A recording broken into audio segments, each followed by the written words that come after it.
ஒரு ஆப்பிள் கண்டை வாங்கி இப்போ நட்டு இந்த முறை எனக்கு ஒரு 10 காய் தந்திருக்குது. அதைத்தான் இதில் பதிவு செய்கிறேன். வீட்டு தோட்டத்தை விருப்பமோ விருப்பம் இல்லையோ நாங்கள் அதை செய்ய வேணும். ஏனெண்டா தனியாக தோட்டம் மட்டும் இல்லை, அந்த தோட்டத்துக்குள்ளே பறவைகள் பூச்சிகள்னு சொல்லி வேறு எத்தனையோ இயற்கையான பல செடிகள் வளருது. அப்படி குருவிகள் என்ன செய்யுது, எச்சத்தை போட்டேன்னா அதில் வேறு வேறு மரங்கள் வளருது.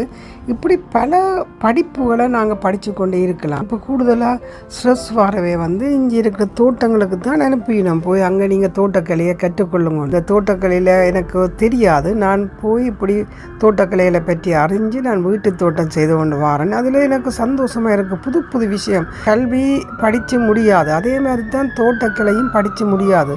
நாங்கள் ஒவ்வொரு நாட்டுக்காரர்கிட்ட பழகிக்க அவங்கள்ட்ட இருக்கிற அனுபவங்களை நாங்கள் எடுத்து எங்களோட வீட்டில் நாங்கள் செய்யலாம்.